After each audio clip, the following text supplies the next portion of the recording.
আমরা এখন অবস্থান করতেছি গেদে স্টেশনে। আমরা এখন একটা ট্রেন পাইলাম শিয়ালদার উদ্দেশ্যে, একটা টিকিট কেটেছি আমরা। ট্রেন যোগে আমরা যাব হচ্ছে শিয়ালদাতে। আমরা ট্রেনের মধ্যে উঠে গেলাম। আমরা দেখতে পাচ্ছি যে ট্রেনের পরিস্থিতি সব মিলিয়ে একেবারে ভিন্ন রকম অভিজ্ঞতা, যা প্রকাশ করার মতো না।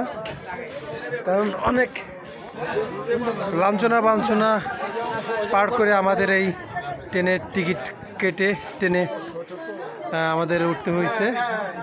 কারণ এই ট্রেনটার জন্য প্রায় আমরা মেবি 1 থেকে 1.5 ঘন্টা ওয়েট করেছি। পাশাপাশি আমরা ইমিগ্রেশনের যে কাজগুলো ছিল সেটা সম্পূর্ণ করেছি। এখন শুধুমাত্র আমরা শিয়ালদহর উদ্দেশ্যে যাওয়ার পালা। তো দেখতে পাচ্ছেন আপনারা ভারতের যে ট্রেনের বগি, এখানে মানুষ দাঁড়িয়েও যেতে পারে, বসেও যেতে পারে, এবং তবে সব কিছুই ভালো লাগে। কিন্তু ট্রেনের মধ্যে একটা জিনিস আমার কাছে খুব খারাপ লাগলো, সেটা নেট অ্যান্ড ক্লিন নাই। ট্রেনের মধ্যে একেবারেই খুব খারাপ অবস্থা। মানুষজন আপনি চাইলে দেখাতে পারি, চিপ মিপ লেবু টেবুর খুসা মুসা সব কিছু এই ট্রেনের মধ্যে রেখে গেছে।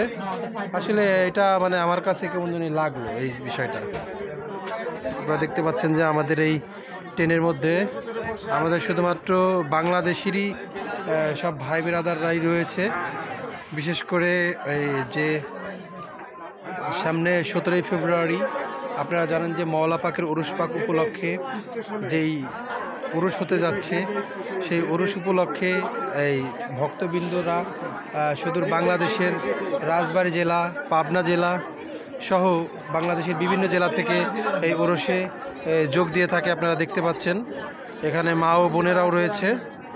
তারা স্বতঃস্ফূর্তভাবে উরুস পালন করার জন্য মওলা পাকের দরবারে যাচ্ছে।